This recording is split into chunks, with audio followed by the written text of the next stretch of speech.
It is your responsibility to heal yourself. Nobody can do it for you. When you have such fame, when you have such success, it's natural to pay back. If you have such a big influence, what the hell are you doing with that influence? What is the cost of violence? Let's find out the cost of a murder. Can you guess? You need to elevate people's dignity. People need to feel that they are respected at the workplace. I said, I get my life back. I get my purpose back. I feel scared to visit the US now. Tell me why.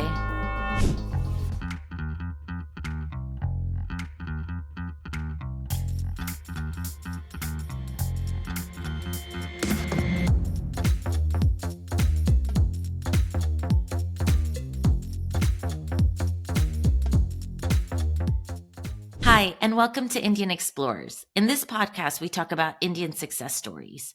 I am Sabrina, and together with my co-host Amit, we will get to understand the journey of our guests and what drives them. The optimism, patience, idealism, and courage, these are their attributes which we hope to bring to life in our conversations with them. So if you enjoy the show, please hit the subscribe button and share it with others. Good morning. How's it going? Good morning, Sabrina. Feel like it's been a while. It has been a while. Summer holidays getting in the way, but we're back. How was your 4th of July escapade? You know, it was nice, other than Naima has had a terrible virus. There's viruses all over the US, so everyone's catching them. But other than that, it was a great Independence Day celebration. Good to hear. I wanted your thoughts, Sabrina, on, after the debate, do you think Biden should also drop out? Yesterday, I think he called Zelensky, Putin. Yeah. And, he said VP Trump instead of Kamala. I know. We were watching it live, and as soon as he said that, Nola and I are like, oh, God, this guy. What are your thoughts first on what should happen? I mean, first of all, I had a feeling you'd bring this up today. I actually think it's pretty disgraceful that for both parties, the Republican and the Democrat, these are the two individuals we found. I do think Biden, I think he needs to step down. I really do. And let the Democratic Party choose another nominee. Like he did it was a terrible performance at the debate. Terrible. I couldn't even last night after the NATO assembly and he's speaking, he did much better, but I can't follow him. He's not articulate. He fumbles on names, he fumbles on words. I mean, it's, you look at who we had in Obama and now I can't even understand the guy. Yeah, I don't dislike Biden, by the way. Yeah. I in fact think he's a phenomenal man. I think he's done a great service his entire life to the United States of America. And I think he should be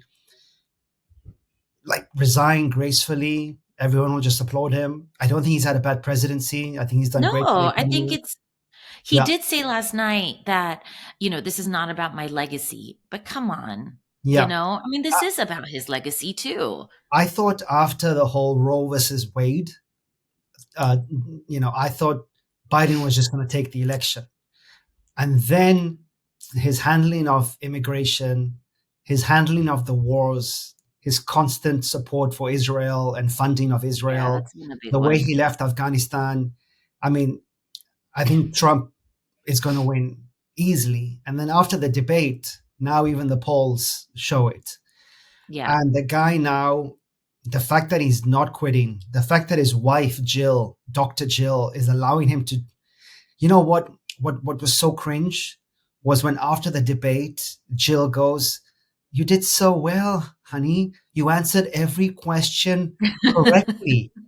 I heard that live and I thought, WTF.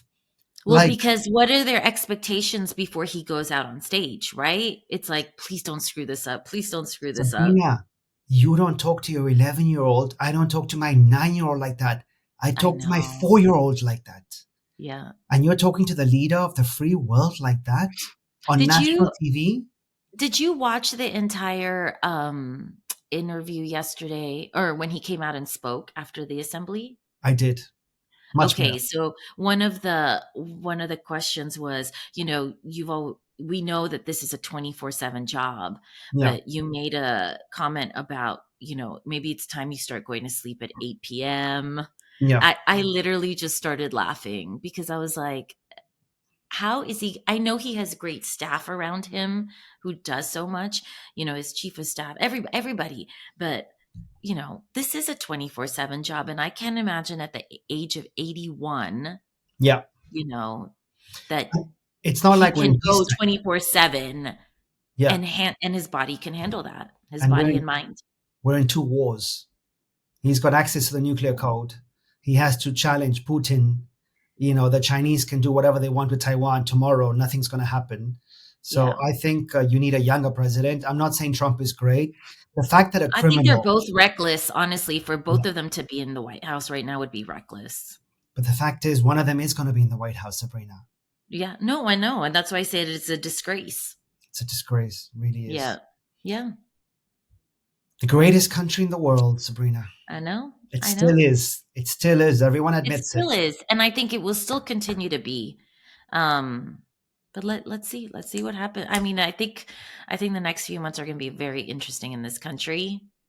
I think you're headed in such a wrong direction. I can't say you're the greatest country in the I world. think we have been. I think we have been headed in the wrong direction for a while now. Yeah. I think since Trump was elected 7 years ago. So it's Trump's Yeah. fault. It is Trump's fault. It's not the Americans who voted for Trump. Well, them too. Put them all in a cave together. Oh God! Good thing this isn't a political show. All right, Sabrina. I'm being very PC right now, actually. Yeah, so. I'm calm. Doesn't affect me directly, but Yeah, it affects me directly. And, it's just, I think things are going to just change so much. And I think after Trump won the presidential election, now I'm like, anything can happen in this country. Yeah. Anything. Yeah. So the only thing I see happening for sure is the Dream Team 3 winning gold in Paris. I'm excited to watch them. I'm Really? super excited. I'm kind You're of not? bored. No, I think they're going to win every game by 20, 30 points. I think it'll be including the fun to final. watch. I don't know. I think it'll be fun to watch LeBron and Steph together. I don't know. I see them and I think of the All-Star games, which are the worst to watch when there's no D. Yeah. So- That's true. I don't even enjoy those games. Yeah. So I just have a feeling, unless Spain, France, or Brazil Yeah. step it up, I think it's going to be pretty boring. I'm thrilled to introduce today's guest, Mandar Apte. After nearly 2 decades at Shell and a visiting scholarship at George Mason, Mandar currently manages Cities for Peace, a strategic consultancy that promotes peace in cities and communities across the world. His pioneering efforts in collaboration with the Los Angeles PD to reduce gang violence and with the UN peacekeeping mission in Cyprus to enable harmonious coexistence between Turkish and Greek Cypriots are noteworthy. Prior to this, Mandar produced and directed From India with Love, a documentary film that promotes the message of nonviolence in the world. The film is available on Amazon, and we will make sure to put the links in our show notes. Good morning. Thank you for joining us today from Princeton. Is that correct? You just flew in? That's correct. Good morning, Sabrina and Amit. Nice It's to great have what you guys are doing, and I'm happy to be here. Let's see how great it is after the hour of us talking to you, Mother. How are you? I'm good. I surprisingly have gotten over my jet lag quicker than I thought. So Oh, nice. How does one get over jet lag today's day and age? Because it takes me 6 to 7 days, no matter how much melatonin I take. What's the secret? I have 2 secrets. One is a cold water shower, and the second is to meditate every day, including once on the plane. So meditation helped you get over jet lag. Oh, certainly. I used to travel 200 days a year in my job at Shell. So it's a tool in the toolbox that you need to have as a executive or a travel junkie. Yeah. This traveling 200 days a year. I mean, I did it when I was 21 and I stopped at 22. I couldn't handle it. This whole travel, didn't know where you're going to be next week. Do you actually enjoy that? I actually enjoyed it because for me, I have always been a people person, and travel exposes you to new ways of living, new ways of doing things, the sight, sounds, smells, how people live. I just thrive on it. I And We're really like it. opposites. you're Yeah. in the US on this trip from Mumbai, and you said you're going to be traveling around the US. Is that correct? Yeah, that's correct. I'm here right now with my sister. So my sister and her family live in Princeton. So my parents have not seen their grandkids for 6 years. So have come with my parents. And then after a few weeks of hanging out with my nephews, I'll be traveling towards the west, moving to Los Angeles as early as possible. I'm here to like sell an unscripted television show, and Los Angeles is the place. So that's where I'm headed. Right, right. If you need an actor, I'm available. It's an unscripted documentary, so no acting. Thank goodness for that. You don't want him. So you mean AI is producing the documentary? What do you mean by AI? Meaning AI is drafting the whole thing if you don't need actors. No, it's your inner intelligence, not artificial intelligence, the real intelligence. That in an unscripted documentary, you be real, you just be who you are, and What's that the in subject matter of the subject documentary? matter is peace, because that's the rabbit hole that I entered about 8 years ago. So Okay. Okay. it's not a documentary; it's a docudrama, and so the drama unfolds in India. Because I believe, it's my conviction that if the whole world is a home, then India is the prayer room, and the world needs more prayer, more reflection, and that is the thing that I think India and Indian culture need to stand up and showcase. So Right. that's the concept of the show. Oh. Can you take us back to the beginning, Mandar? Like before you talk about your meditation and your journey on bringing Indian values to the West, like where were you born? Tell us a little bit about your childhood. When did you come to America, please? I was born in the city of Mumbai on the west coast in India. Um, I was born in a middle class Maharashtrian family. So education was, I would say, in our genes, because that was the way to success. And we were raised by my mom and dad. We were very hardworking parents, and we owe a lot of gratitude for the way they have inculcated, middle class values, respect, dignity, compassion. I played cricket all my life. So if you ask me what do I remember, I play cricket every day till I leave for the US. And the other thing I remember is I used to read the Hardy Boys in my sixth, seventh, eighth grade. So from that time, there was this, fascination for America, fascination for solving mysteries, being of use to the world, being independent, being a rebel. Something like that was, born in my genes because of that influence. And that, Congrats on the Indian success with the T20. Yeah, that was yeah, great. it was a great match indeed.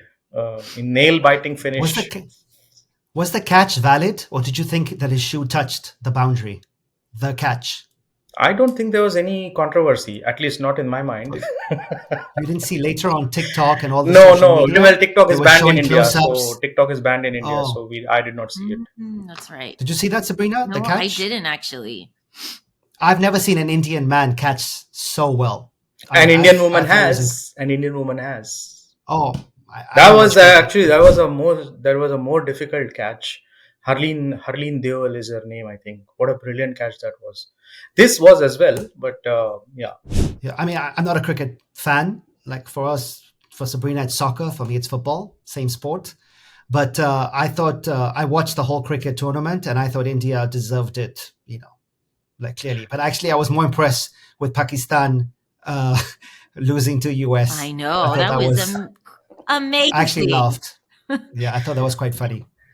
Yeah, no, I mean, these are all money making sports. It has lost its real thing, I would say. It's all Yeah. just stand up and hit, stand up and six. So there is no finesse left anymore. So you're a Sachin Tendulkar fan, idol. Actually, no, because these cricket players that we call as idols, right? They're not doing anything for society. So that is where my respect for them is no longer. It's like, okay, he's just another man. When you have such fame, when you have such success, I mean, it's natural to pay back. It's natural, and if you have such a big influence, what the hell are you doing with that influence? That is what you should challenge yourself for, not another ad, and not another, like, whatever pan and gutka ad. All these Bollywood actors get into that as well, right? So 4 CR, 10 CR for 30-second ads. yeah, It's good I money. mean, making money is absolutely not a bad idea. Yeah, you need to make money, but what do you do with the money after a while? These things should be for a purpose, and I think Yeah. that is where we have failed as a human race, because Don't we have even And all you ask failed. him can do. about the Ambanis. Don't go there, Amitu. No, but like, I mean, Ratan Tata, Ambani, Virat Kohli, SRK, who's actually giving? I mean, we don't follow Indian pop culture like, we're in America and Chile, but who's actually giving? Who's actually inspiring you that we would know of? Or are they all undercover, quiet people? No, I mean, all these personalities that you mentioned, they are just personalities to me. I don't know them. All I know is their screen name and screen face and screen time. I don't know them. So it's like Dr. Jekyll and Mr. Hyde. I don't really know them. I can't say Dilwale Dulhaniya Le Jayenge is the Shah Rukh Khan. That's an acting role. In his personal life, who knows how many cigarettes he smokes. Again, I'm not judging him. I'm just saying that there is a side of people that we don't know. He's And got a great body at his age, huh? Great body. good for him. What is he doing with the what is he doing with his body and mind Yeah. after? Let's go back to you, Mandar. Let's forget Shah Rukh Khan. Let's go back to you. Thank you. So, walk us through after the education that you had, highly academic in India, fascinated with America, reading the Hardy boys, the two brothers, right? The Hardys. Joe and Frank. Yeah, I read those as well. We do have a lot of things in common, you and me. So then, from there, when did you come to America? I When did you came to join the Shell? US in 1996 after my chemical engineering in Mumbai. And I came to Tulsa, Oklahoma, which is like the buckle of the Bible Belt.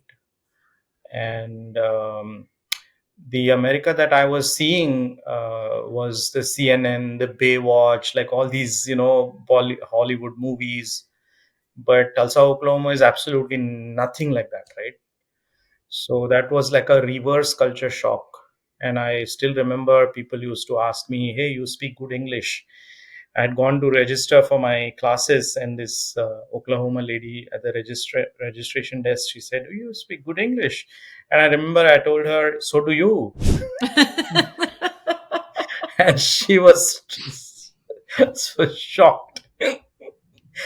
So these are but they were formative years for me in the US, and I think Tulsa, Oklahoma still remains like a home away from home. I spent 3 How years old were there. you I in '96? was How old were you, 20, approx? 21. Okay. Okay, So young, yeah. single. Yes, for sure. And they the world that I was exposed to, which was because I was registered in the petroleum engineering graduate program, is petroleum engineering students from all over the world: Venezuela, Saudi Arabia, UAE, um, Colombia, right? So this is where the melting pot, American melting pot, kind of, I was immersed in it.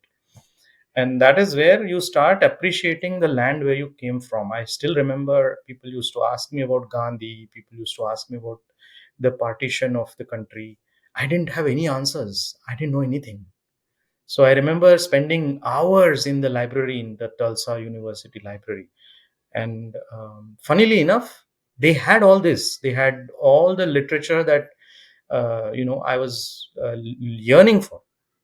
I remember I read the life works of Swami Vivekananda sitting in the Tulsa, Oklahoma University library. So that's where I think when you travel, right? Going back to your previous question, when you travel, you meet people, and somehow they make you curious about your own land, your own culture, your own civilization.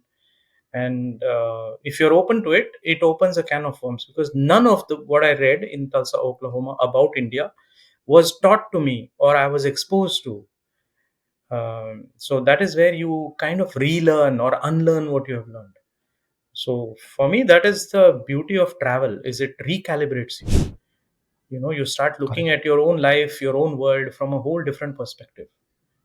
Yeah. And then you joined Shell at what age? I joined Shell at the age of 24.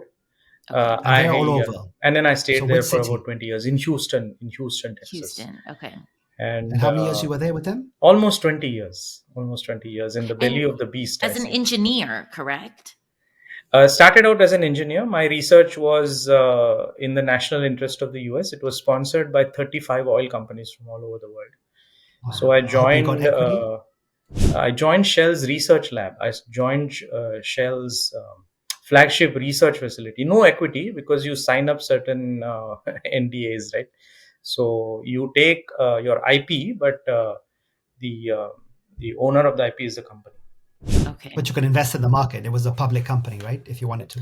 Actually, I invested a lot in that phase, 1998, 1999, when I joined, and that was the time of the bust, right? So I have Oh. very bad memories of that phase.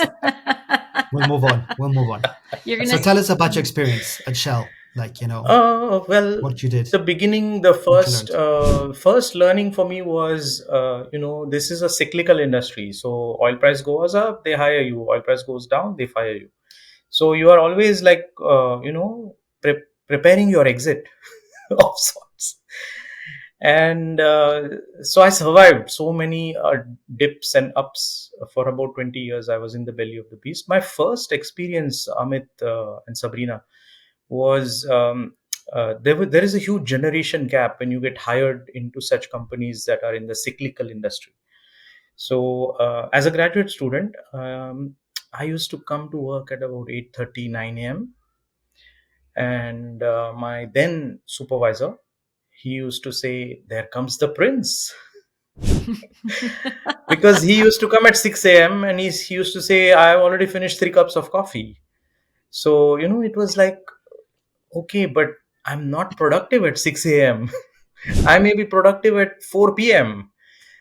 How does it matter what time people come to work? So that's where I started realizing that you may be you may have a technical degree, you may be even commercially successful, but how do you talk to people? How do you communicate with people? This soft skill, we can call it, has not been part of that technical education, right?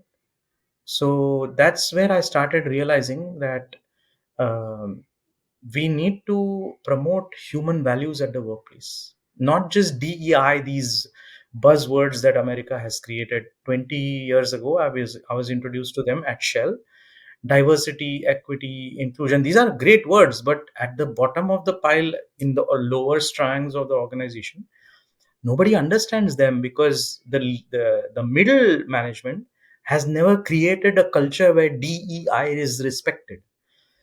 So that is where I started seeing the irony of things, that maybe the top of the house that created these frameworks, the intention may be good, okay, but your actions and your words need to also complement the intention that you're putting.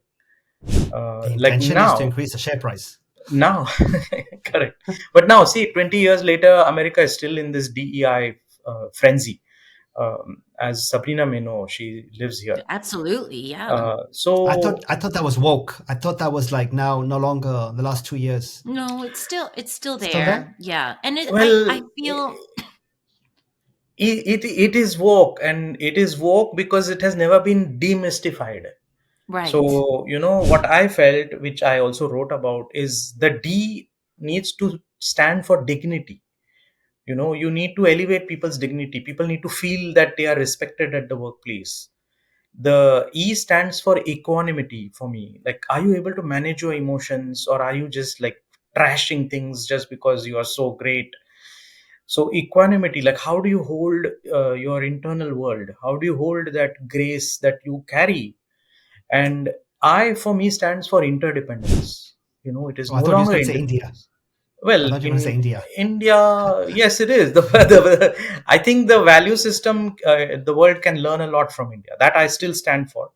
But I Sure. is interdependence, and that is where India also has something to learn. That as the country is now on this boom, are we losing it? Are we losing the cultural values and integrity that for millenniums it has been part of us?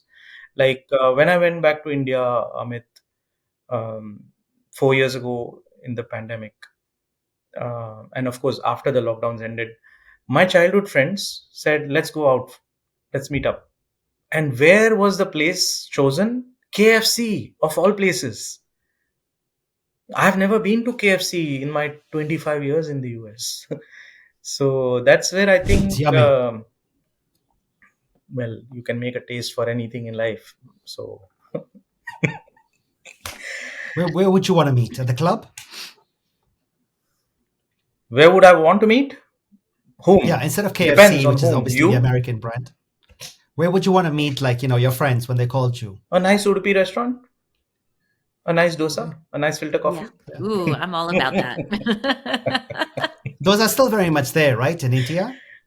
It is, but the mom and shop, whatever the corner Udupi places, if you don't give them business and you give business to these big McDonald's and the Burger Kings, then they're going Mm, to have a commercial death, right? So it's our responsibility mm. to not just go to McDonald's because everybody else is going, Yeah, right? So nothing against McDonald's, yeah, absolutely nothing yeah. against it. I heard Domino's has 2,000 stores in India.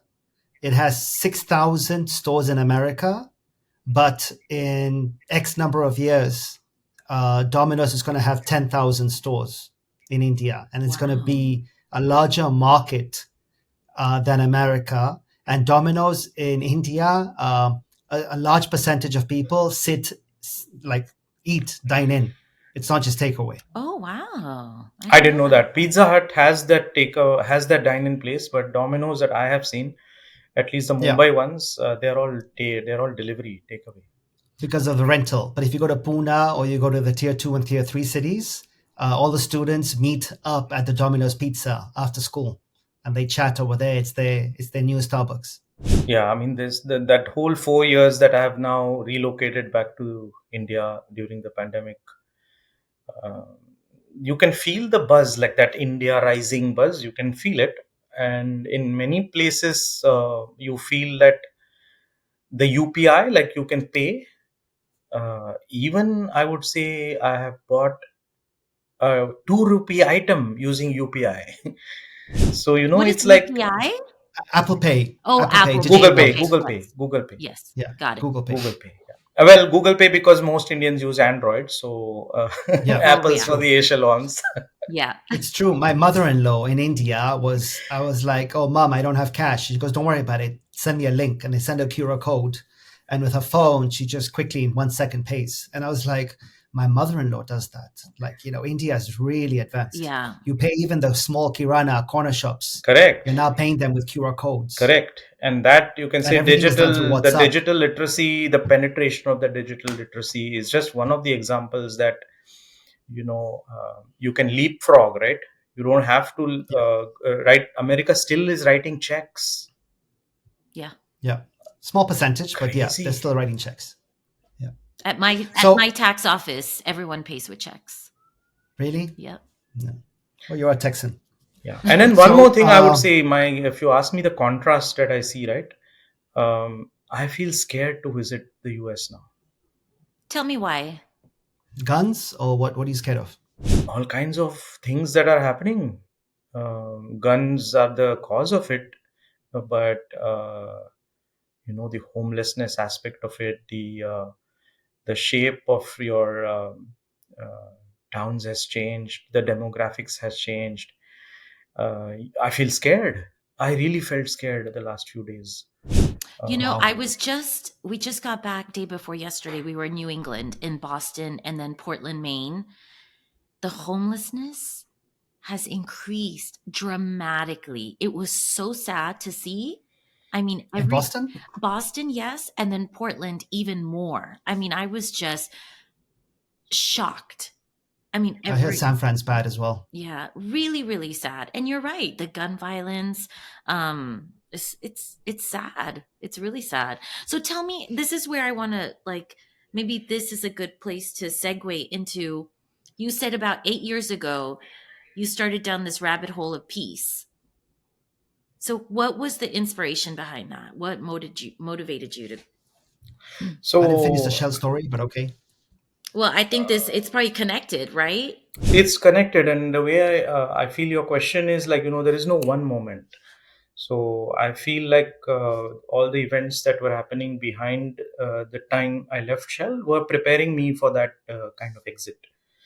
So going back to like 2003, we had a reserves crisis at Shell, wrongly reported reserves, and the board was fired, the CEO was fired.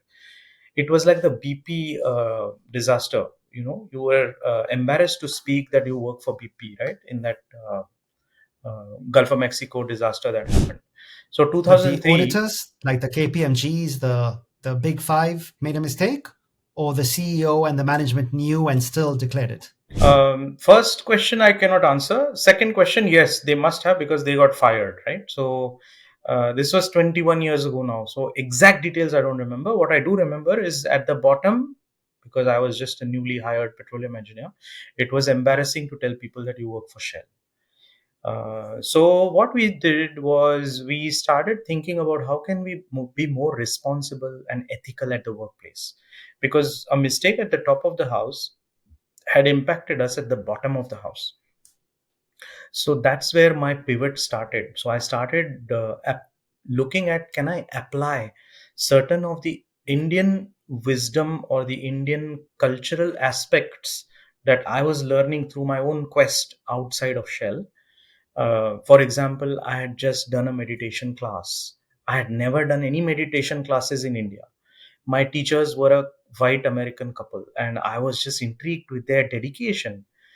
And so I introduced that topic of that inner well-being in a Shell international phone call of technology, some technology meeting. And one lady from Holland said she does Reiki.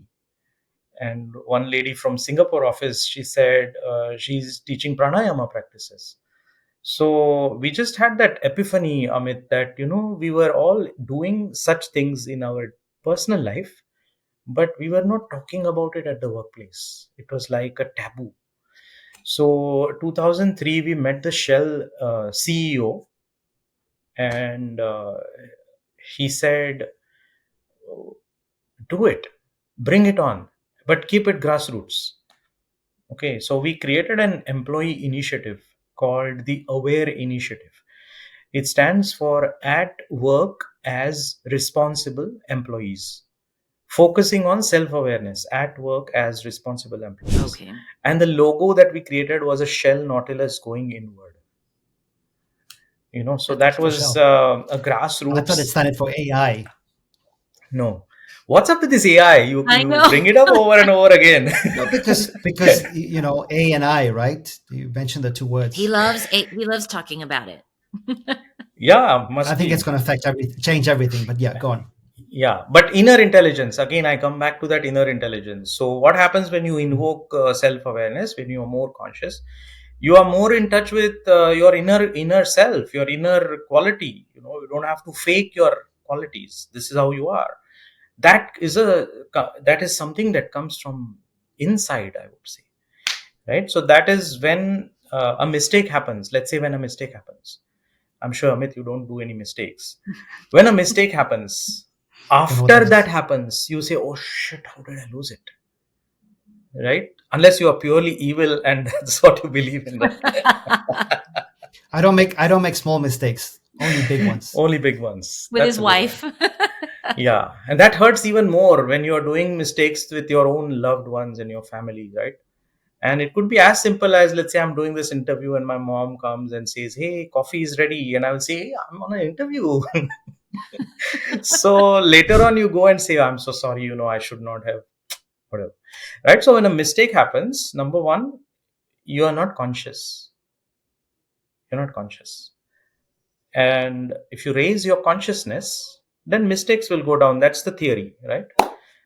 So that's the theory that we brought to life at Shell in 2003, when meditation at work was never not heard of. This was 20 years ago. So that is where I would say, going back, my activist in me was given the catalyst, right? Okay, the corporate activist woke up. Fast forward 2009, Amit. I was teaching at the Houston Veterans Hospital. I used to go in the evenings and weekends and teach pranayama, Sudarshan Kriya practices to returning soldiers coming back from Iraq and Afghanistan war. And Sabrina will know, but Texas is a veterans state. Like there are many people who are passionate, patriotic about veterans. So I used to feel honored. And one day, this soldier's wife cried on my shoulder, and she said, "Oh, where were you so many years? My husband slept like a baby yesterday." So those are moments that you feel grateful about what you're doing, right? And I had this job at Shell designing pipelines, and life outside of Shell was, rewiring the human heart and mind. And so I got into a job interview. I had a job interview in 2009. The position was called Game Changer, and the paragraph sounded like me, so I had applied for it. And my interview was all about my life outside of Shell.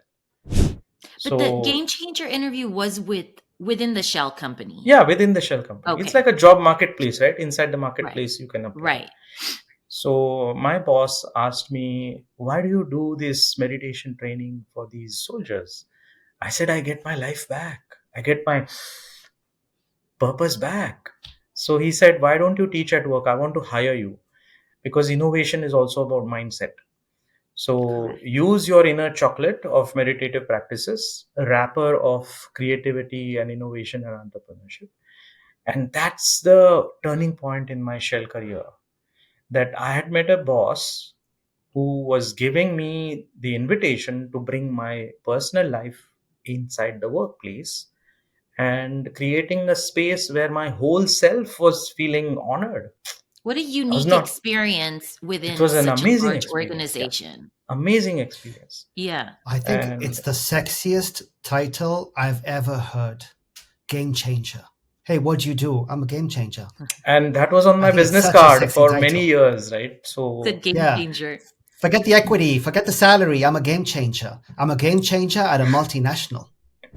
in the belly of the beast, it's not just a multinational, it's a huge one. So 2009, I got this license from my then boss to bring this, meditative aspect for a business reason, to create the culture of innovation at the workplace. And in 3 years, I was able to train 2,000 Shell executives as part of my job, 10% of my job. And the silo that I was in the innovation silo. So the program, the wrapper of this chocolate was how to be more creative, how to be more innovative. And that was where I learned a lot about, what not to do. Because when you are in a multinational organization, people are territorial, right? People are very territorial. So 2012, 3 years later, I won an award on intrapreneurship. So these are entrepreneurs, but inside a large organization. And that was again another placeholder in my life at Shell, that entrepreneurs are misfits. Okay, they're like misfits, and they need a boss that realizes their misfitness to say, "Hey, come do something at work." So with that award, I went to meet the Shell CEO, and I was able to influence him that as the world grows more into this mesh, like a global village, just investing in energy technologies is not enough. We also need to look at solving social problems in the world that have a business value locked inside the problem. But when you solve that social problem, you might have two type of values that come out of it. One is a social value, good for the world, good for society. The other is the business value, like return on investment. But we will not know this until you do an experiment. You will not know, is there social value, is there business value, how much is the business value. So that is where I feel The Shell CEO again was an enlightened leader at that time. He said the company that gets that piece correct is the company of the future, because everything is about perception, right? People need to perceive your brand is doing something good. That is how you enter that world that is interconnected, right? One scandal in one part of the world, the media, the people are going to know about it in the other part of the world. So that is again another milestone. So I created that Game Changer program and I managed it for 5 years. Is again Game Changer, but now even more specialized. It's not solving the energy problems of the world, it's solving the social problems of the world and making money for Shell. And that Since is where you you left, need. they've continued the program? Since I left, that program I think has not been continued, and that is the Okay. nature of such things. That Yes. when the founder leaves, unless you hand over to somebody that gets it. Right. But it had created it. The whole thing was, I would say, an experience for me that sitting inside the belly of the beast, you can do it. Yeah. Now answering your question, Sabrina, in 2016. I had just started thinking about can I promote non-violence and peace and make money for Shell, because my job allowed me to think about these things. And I accidentally had a breakthrough moment where I did find a business case. Now the story behind that, Sabrina, is that in 2001 I was attacked by a mob.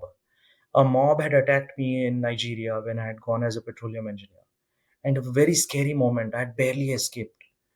So when I created this role, the social impact investment role, I started researching violence in Nigeria. So there are many articles that you will see: Niger Delta, in illegal refinery, pipelines blowing up, environmental spills.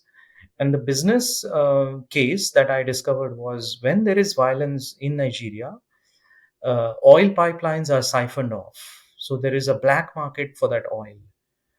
And so that is the business case. So that is the aha moment in 2016, that, hey, can I promote peace? Not just because of the social value, the good CSR investment, but business value is the stopping the loss of revenue from the pipelines that were being siphoned. And I invested in Stanford project, the Stanford peace building program. And I saw in that peace building approach, there was nothing about inner peace. So that is where I felt, wow, this is a multi-billion dollar mafia of peace building, right? And there are many players in that peace building world, but they are not addressing inner peace. How can it be? How can there be sustainable outer peace if there is no sustainable inner peace? So you're thinking So I'm going to teach the Nigerian mafia to find their inner peace. actually, the mafia is not Nigerian. What I was referring to is the peace building mafia. Oh, the peace building The peace mafia. building mafia. The peace building mafia. All these programs: UN program, UNDP, Yes. DFID, Okay. Got USAID, it. right? The Stanfords, the Yales, right? All these are part of that multi-billion dollar industry, Right. peace building. And if you really, hand on your heart, ask yourself, where have they brought peace? Oh, give me one example. Mali, Malawi, Cote d'Ivoire, Iraq, Afghanistan. The list goes on. The question marks increase. They've brought peace to their families with financial security. That's fake peace. Superficial peace, right? Superficial. Yeah. So what So was Mandar, your first mission once you found this? Once you said, you know what? I've realized this. Now let me go out and try it and see what happens. and is that how good Cities for question. Peace was developed? That was the catalyst for it. But I started with two questions. One, can I integrate the inner peace dimension in the peace building wrapper? Okay. Okay, and now it is. So now if you look at UNDP, they are talking about mental health, psychosocial support. So they have started that thinking, but it is not uh, crystallized, deepened. Yeah, they've just started it. So that was my calling 8 years ago. Is, hey, can I inject the homeopathy pill, small pill of that inner peace component into the peace building, outer peace building? And the second, I would say, the more important thing for me was, can I create the business case for peace? And that's where I spent about a year to think about violence of different types. You start with drugs being sold on campus. Then there could be trafficking of girls, all the way to the war in Ukraine. If you look at all these types of violence, there is a business model. Somebody is making money.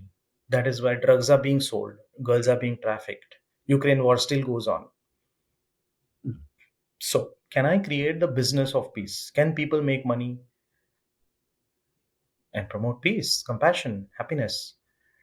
And that is where I felt like a calling to leave my day job. So that's where I stepped out, and I started, putting my corporate innovation background into looking at peace in America. So I lived in the US 25 years. There is a lot of violence in the back streets, the inner cities. So I started looking at um, what is the cost of violence. Let's find out the cost of a murder, a homicide. And I focused my scholarly work. I was at George Mason in Washington D.C. for about a year, and I focused on the cost of one murder, one homicide in cities like Los Angeles, Baltimore, LA. And that comes out to a staggering number. Can you guess? Gosh. I'm going to say $1.5 million. For one homicide? One homicide, only one homicide. Yeah, Sabrina, come Yeah. on, you can I'm do gonna better than Amit. say 100,000. 8 million per murder, Sabrina. What? Yeah, I had that same Sabrina, expression. Sabrina, I'm the worst at guessing this stuff. Okay, but eight? How? Actually, the Sabrina, guy's, it's even the more person's than that. future Yeah. income, Yeah, how it yeah, yeah. affects the How rest of long? the Yeah, yeah, family, yeah. Okay. how it affects. Yeah, so $1.5 million. It's a But good number. 8 million? It's even more, Sabrina. If there is a lawsuit, if there is like a police brutality Yeah. lawsuit, then Oh, it yeah. goes to average is about 13 million average. So that is the business case that I found. Again, accidentally went into that rabbit hole and discovered this. And I proposed something to the chief of police, Los Angeles, because there is a murder almost every day, depending on the summer heat and recruitment. That's a lot of money. That's a lot of money just on gang violence. Okay, there's other type of violence that the city pays for: burglary, assault, rape, bullying in schools, drugs, overdose. Like all these are other types of violence. So that is where I, felt that I need to create something that will move people in their heart and mind. Okay, because now you're talking about moving a system, and that's when I realized the need of a story, and that is the reason a documentary film was produced. Because films or media does create an engagement platform where you can make people pause, right? That's what reels are. Like, we are paused the whole time we are on reels. So I thought of creating a media asset, and that is where again my life, I was blessed that people that came to India with my documentary, um, I had thought about a concept. The concept was uh, people who are survivors of gun violence and people who are perpetrators of gun violence, they must both be traumatized. Different types of trauma, but trauma is trauma, you know. So can I bring them together in the spirit of healing themselves? In the spirit of healing themselves, can they come together in promote peace and transformation? Mandar, yesterday I was watching the link you sent me, where you brought the mother of one of the victims of the Sandy Hook, terrible. I think 27 or 30 kids died in Sandy Hook, and the mother was there. And then you had some gang members from LA, and then you had like a team of 6 people, black, white, all sorts of ages, and you took them to India. And by the end of them, they were all meditating, they were all doing whitewater rafting, and they were all like, they really enjoyed the experience. So is this a profitable like venture for you? Like, is that where you bring in this non-violence, bring into India and make it a business? And how did you even gather these 6 people? Uh, yeah, so I didn't think about the profit side of things while I was making the film. The idea was to just make a media product that people can watch and pause, right? So subsequently, yes, people after they watched the film invited me to start a consultancy with the same name, like From India with Love. And before the pandemic, about 100 leaders have come to India with us, paid. Now they are paying because we are Sure. giving them a leadership experience, right? So their leadership training is not in the Marriott hotels, but in the streets of India, in meeting the people of India, in experiencing the culture of India. And that is, you can say, travel, but not honeymoon travel. It's with a purpose, right? Travel with a purpose of reimagining what you can do as a leader. How'd you get them to meet, like, Ravi Shankar, the Art of Living founder? That was phenomenal. Sri Ravi Shankar ji is my meditation teacher. I am an art of living teacher for the last 20 years. And whatever Wow. I'm doing, he has played a pivotal role in shaping my thinking, especially with the tools that he has given this world, the Sudarshan Kriya tool, the breathing exercise. It has Yeah. created a massive transformation in my own personal life. So, Yeah, the Art of Living is a phenomenal organization. Phenomenal. it's I would say the reason I started feeling a bond with Gurudev 21 years ago is I found in him a blend of both intelligence and innocence and love. You know, Mm. that is when I felt like, okay, I know many intelligent people at Shell, but are they loving? Are they caring? Do they care for me? Probably not. I did a 1 week at Chinmaya Mission. You know Uh-huh. Chinmaya Mission? Yes, The yes, Swami Swarupasaran. yes. I went to one of his camps, and it was 24th December to 1st of Jan. That's great. I remember because it was Christmas and New Year's, and it was in Coimbatore, right? And I went for that. But on the 31st, I had tickets for a New Year's party, right? So basically, at the beginning, Swami Vivekananda, no, Swami Sarupanan basically said, listen, if you have a valid excuse to leave, you need to first and come tell me. Otherwise, I expect you all to be here till 1st of Jan. And I didn't want to go and tell him that, listen, I've got a New Year's party. I'm expected to meet girls on the 31st night, right? I didn't know what to tell him. So every day, 25th, 26th, 27th, 28th, I had tension. I had so much tension. I was like, there's no way I'm missing this party. How old How were do I you? tell this? I was single. I said, how do I tell this guy that I'm going because I want to party on New Year's Eve with my friends and have a few drinks and have a good time? And especially because, you're there for a spiritual 1 week camp. And it was incredible. We did all sorts of spiritual activities, bonding activities. When we go on top and we fall off and we, like the Yeah. leap of faith. Yeah. It was brilliant. I loved it. Yeah. But on the 31st morning, I went up to him. I said, Hari Om, I have, I lied to him. I said, I have a wedding to go to. And, You and, lied. yeah, I lied to him. I said, I have to, I think the karma is still hitting me till today, Sabrina, for that lie. But I made it. I had a good night. And Was it worth I it? feel Actually, bad. you should. I feel bad 15 years on. I still feel bad. You can bless your heart because you prevented him from going through a lot of trauma. So, if you would not have lied, he would have been traumatized. Yeah. Even the people, the way they looked at me at the camp, like they knew I was going to party. And they were all goody people, right? They were all like good souls and like, humble people. I was just like, people were like, Amit, what are you doing here? Like, you're not a believer in this guy and this organization. I'm like, I don't have to prove myself to you. I want to be here. I want to spend time with you. I want to see why you But guys I are need better to than leave me or so early. inspirational. No, I want to know what makes you so special. What is it that drives you that doesn't drive me? Can I learn something from this experience? I had a good time, but I still don't want to be you. You know, I want to be normal. These people are like, they thought superior. A few of them thought they were a bit better than other people. But anyway, back to your story. I just remembered that my story for some reason.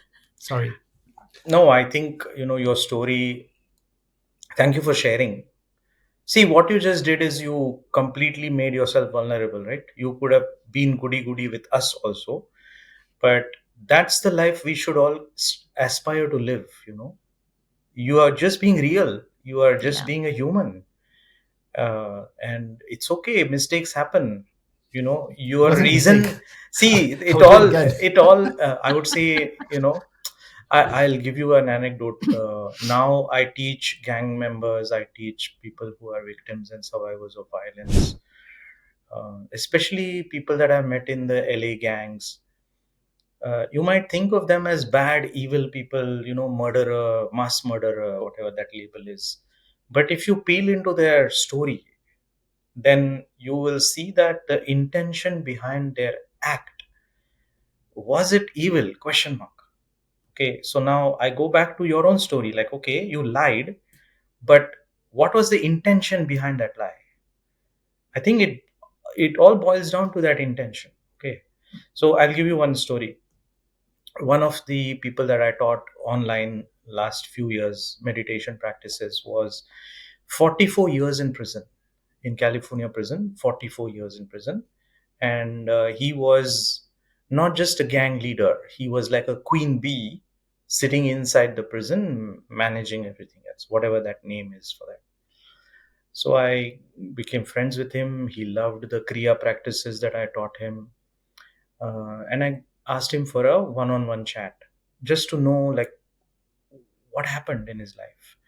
So he shared this story with me. He was 17. He was a young teenage boy, and he saw on his street in a house girls were being trafficked. And so with that youthful like rebel whatever that anger, he knocked on the door and he argued with these people that were of course at that time elderly to him. They got into an argument, they got into a fight, and he saw all these girls in that house, and he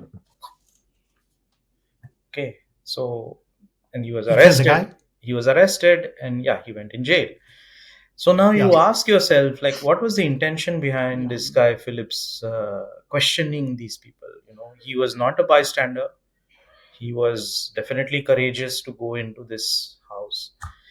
And the criminal justice system doesn't look at intention; it looks at action, right? Yeah.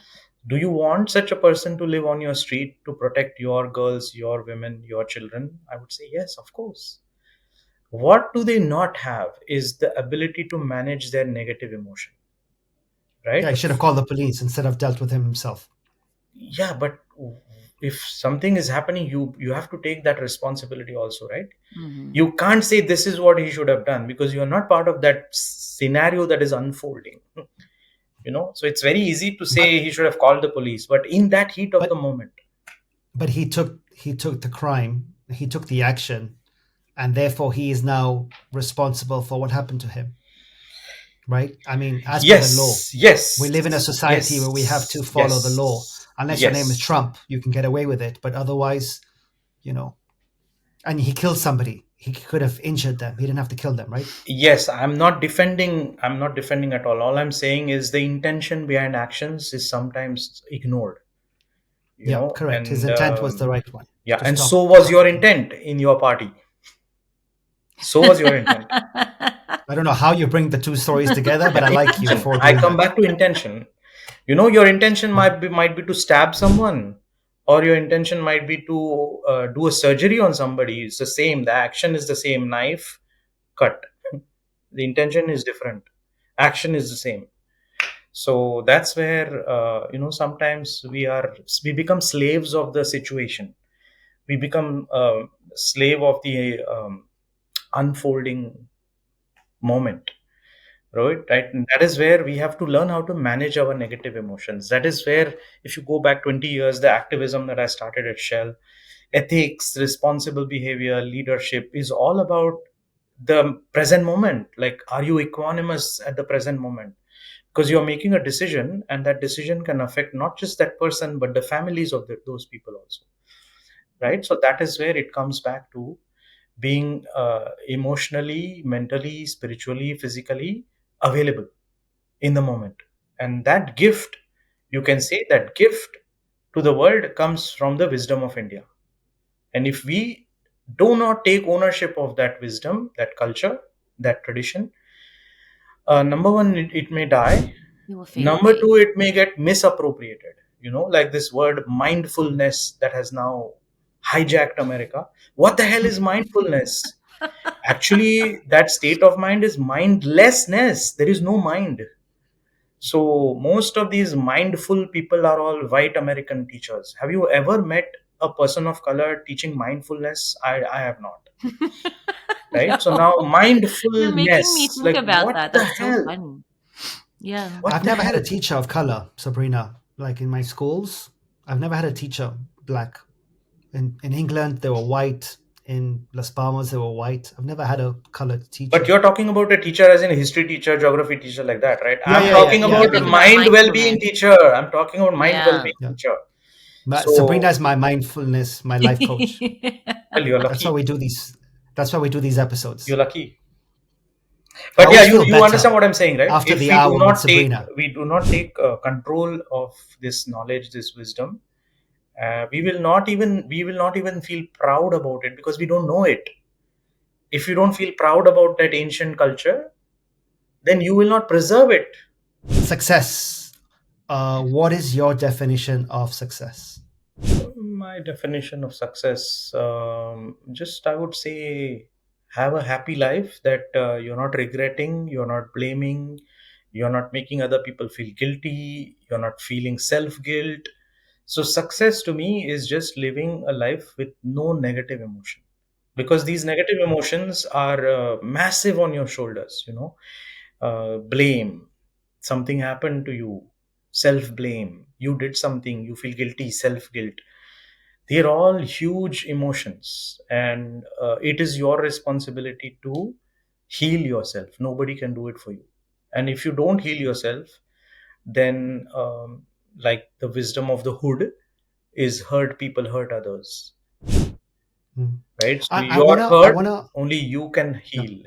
And if you don't heal, it will manifest in bad health, bad behavior. People will not want to be with you. So work on yourself. Hmm. Do Yeah, I breathing, want to know who pranayama, inspires you. meditation practice. Yeah, Who like inspires other me? than Mahatma Gandhi and MLK Jr., who inspires you? And maybe if you could bring it to people in this generation that we may know of. Well, my parents inspire me because how they have grown in their childhoods in that poor India that was just independent. And second, pandemic brought me closer to my own parents because I felt like I need to go back and care for people that cared for me. That was my learning in the pandemic. So when I went, we all had Omicron. You may ask, Amit, what's Omicron? But there was a pandemic, there were lockdowns, there were three waves. Like Omicron was the third wave. Sure, I remember. So I spent a lot of quality time with my parents in that Omicron. We were all Omicron. And I got to learn that, okay, they have also had multiple fights and arguments and disagreements about small things or big things, but they have kept it together. And both of them say, because of you, their kids. So that's a lot of sacrifice. That's a lot of sacrifice. So I'm really inspired by them. And Sri Ravi Shankar ji continues to inspire me. And for that matter, I think anybody who is doing good social work on the planet, whether it is taking care of the homeless or giving free eye surgeries, like all these are amazing acts. And you don't need to judge yourself, you just need to do something with your goodness. Yeah, whatever that goodness may be, planting trees, taking care of stray dogs, whatever that is, we good people, peaceful people, we are not doing anything, is where I am feeling irritated, especially in America. There's a huge Indian diaspora in almost all the cities. What the hell are we doing? What are we doing? We are sending our kids to school. Yeah, we are taking them to Cancun. We are having weekend, whatever food luck. What is it called? Potluck dinners, karaoke singing, and after a while, you need to ask yourself, like, what's the purpose of my life? Like, what am I on the planet for? Making money, becoming manager to director to VP to EVP. Like, what the hell are we stuck with? And then And, what? and then Yeah. what? Yeah. So it's not like we can't be of service, but very few people from the Indian diaspora are giving back to the community that they are living. Right. And lip service is like, okay, I write a check to NGO X. Yeah, that's not enough, guys. That's Yeah. absolutely not enough. You are There's enough time. There's enough time in your day to do something. yeah, and learn about your culture, read about the ancient scriptures, uh, and act, take it in action. That is the only way you can uh, create a soft, how can you say, a bond between India. You represent the culture and the community you live in. That's something very easy that we can do. This whole sustainable development, UN Security Council sustainable development goals, we come from the culture where we honor trees, we honor animals, we honor even the snake, like a cobra is worshipped, feeding milk. So this ancient culture has many amazing secrets that we need to now learn the science behind it, and share it in different ways. Be of service to the culture that gave you an upbringing, family values. I like that. And yeah, I would say arise and awaken. That's how Swami Vivekananda, in his Chicago speech, right? Arise and awaken. Don't give up till Yeah, the goal is reached. I like that. We have a Rapid fire. rapid fire. Yes. So we're going to ask you a few questions, and first thing that comes to your mind. Okay. Yes, Sabrina. Sure. So if you could have dinner with any famous historical figure, who would it be? Shivaji Maharaj, Chhatrapati Shivaji Maharaj, because I think he was a true game changer. Me and my country and my culture owe a lot to him. If he did not stand up and fight, we would have been God knows what. All right. Okay. Can you describe yourself in one word? Be available. It's 2 words. Available. Be. B. B. Okay. B. Act. Do. What's the best Sabrina? piece of advice you've ever received? My mother gives me this advice every day: talk less. Yeah. I thought you were going to say call me. Yeah. Okay. If you could time travel, would you go in the past or would you go in the future? Past. Mhm. Okay. What's your favorite book or movie that has inspired you? Ignore Everybody is the title of the book. Okay. Ignore everybody. It's a fiction book or book you're writing? No, it's not my book. It's a book written by Hugh MacLeod, and he's a cartoonist. He drew cartoons on the back of business cards when he was an executive in New York, and it's a beautiful compilation of his artwork. And its Yeah. mantra for me as an innovator by design is ignore everybody. You cannot Let's convince put that in the show notes as well, Sabrina. Yeah. Sounds good. Okay. Last one, more about the future. Not AI, don't worry. But if you weren't doing what you're doing now, what other career path would have inspired you? Like, not that you have any regrets in doing what you're doing, But what is it that you feel like you could be adding value doing also? Maybe farming, just being in the villages of India and just being present, taking care Wow. of the Have you earth. seen Yellowstone? I have. It's beautiful. Yeah. Phenomenal. Yeah, it's a good one. Sabrina, that. what else? That's it. I think this has been wonderful. Yeah, and I it's wasn't all. expecting this. I love what I you're wasn't doing in these expecting communities.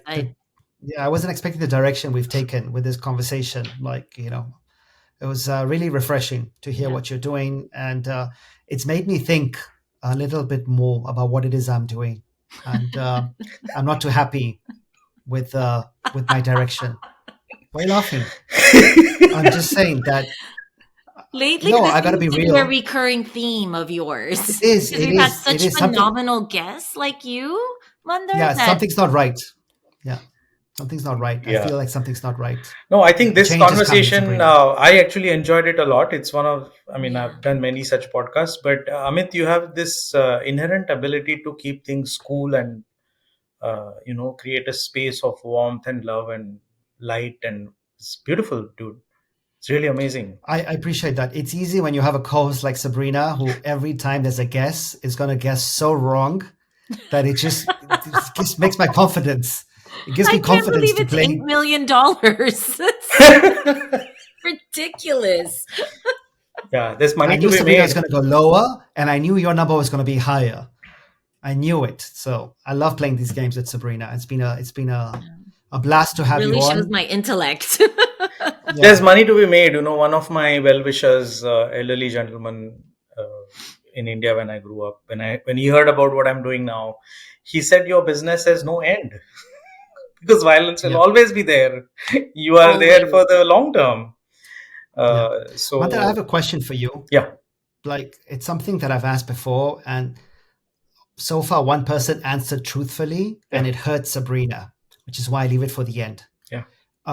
What do Indians in India think about Americans and Indians who live in America? Before you answer that, I was not hurt, and I will explain why after.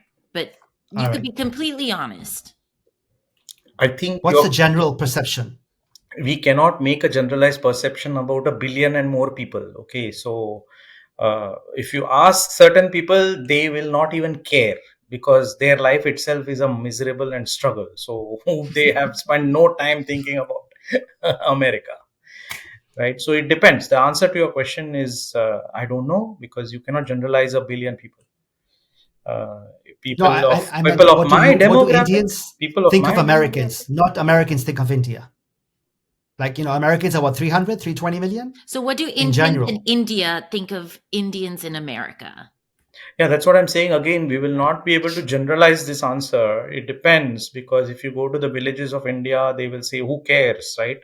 They're busy fighting their own struggles. I like Metro One. Yeah, so you can ask me, okay, your peers, because then I have a reference point of what that conversation. What do your peers think of American Indians? Now, yes, yeah. Sure. Now the vibe in India in my peer group is why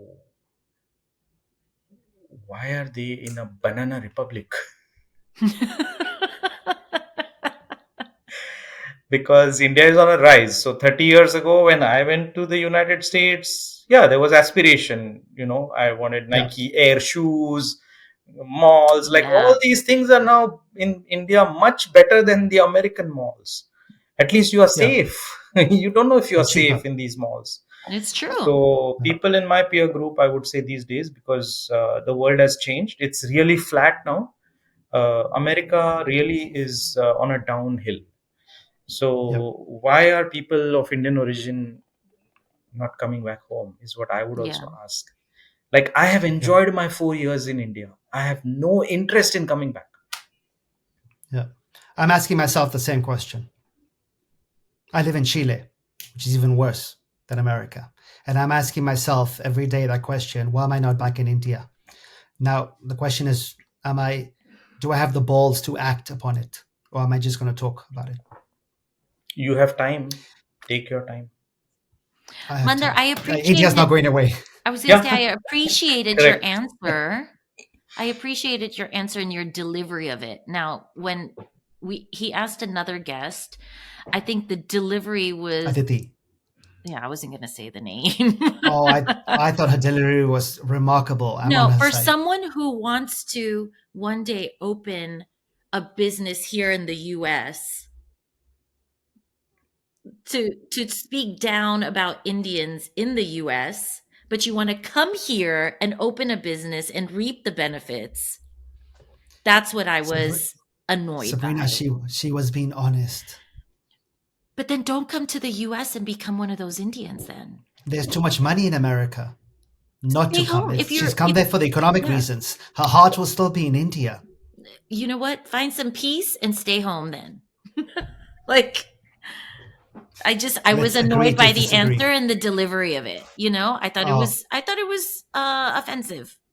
Oh, I liked her more. I liked her more for her answer. No, I was like, don't come here and open a business then. Don't surround yourself with us Indians in the US. I loved her If honesty. you don't like us. Yeah, actually, you know, I even love Sabrina, your this whole reaction. question doesn't, for me, the whole world is one family. Okay. Wherever you go, you should feel comfortable, I agree with in you. your mind. And that is where it I starts, in agree your with mind. you. Yeah. And now that's not enough. We have to pass this heritage of taking ownership of the whole world. It's a one world family. Through your action, you have to educate the people that you are meeting. Yeah. They don't think of the whole world as one family. Yeah, of course. They don't think of you can pray to anybody and the prayer reaches the divine. Like, Yeah. all these are things that you take for granted, Mm-hmm. that you'll be mutually respected, etc., etc., etc., right? So that is where we now have to become an ambassador of that heritage wherever we go, whether it's Chile, South Africa, because it's a one planet, and Mundar's Sabrina is always already an welcome. ambassador. Mundar's always Sabrina's welcome in the ambassador. US. He's doing good All right, for our country. So thank you. What do you think of Vivek Ramaswamy, Mandar? I would love to meet him. Do you have a connection? Do you have a lead? I Not really, yet.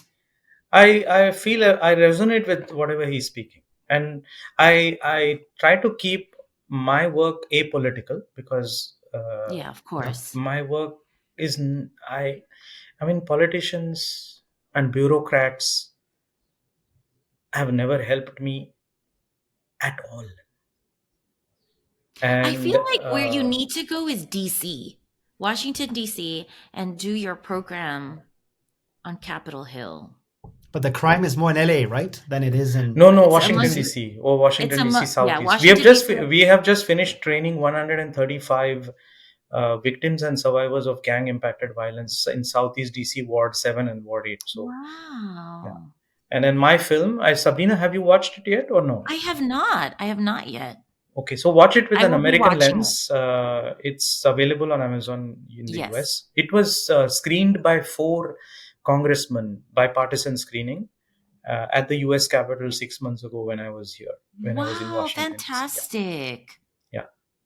Fantastic. I will be enjoyed it. watching that this weekend. Yeah, it's Enjoy- made, and enjoy whoever it. is watching it, it's made as a resource. Right. It's a resource that you can use to bring a discussion on mental well-being in your own family. Mhm. Don't assume that, okay, my kids are good, because you don't know after pandemic who is going through what. So use the film as a resource, Okay. and invite your friends if you wish, and just talk about mental well-being on the dinner table. Yeah. I enjoyed hearing the perspective of the actual 6 individuals and what they've gone through and their perspective. That's what I liked. It wasn't more just them having a good time in India, but them talking about meditation, their reaction, how they felt initially, their experiences in India. I thought it was very well done, and it was short and crisp. It wasn't like long and boring. So I thought it was very well done. Thank you. Mandar, we've Gone taken way over. We've taken more than we promised. We apologize for that, but we really enjoyed this conversation. and you've inspired me deeply to a point where I need to go and sit quietly now somewhere and just recap our conversation in my head. Thankfully, thanks to AI, we're going to get notes and action items. You know, this Fathom video and this Fireflies AI, they recap this whole conversation. I've started doing that recently and it works beautifully, beautifully. So I recommend these AI tools for everybody. Sabrina? You are definitely an inspiration. Keep doing what you're doing in this country and all over the world. So thank you so much for spending this time with us and for sharing all your wisdom and knowledge with our guests. So everyone, this has been another episode of Indian Explorers, and we hope you enjoyed it just as much as we did. Thank you, everyone. Don't forget to share this episode with others.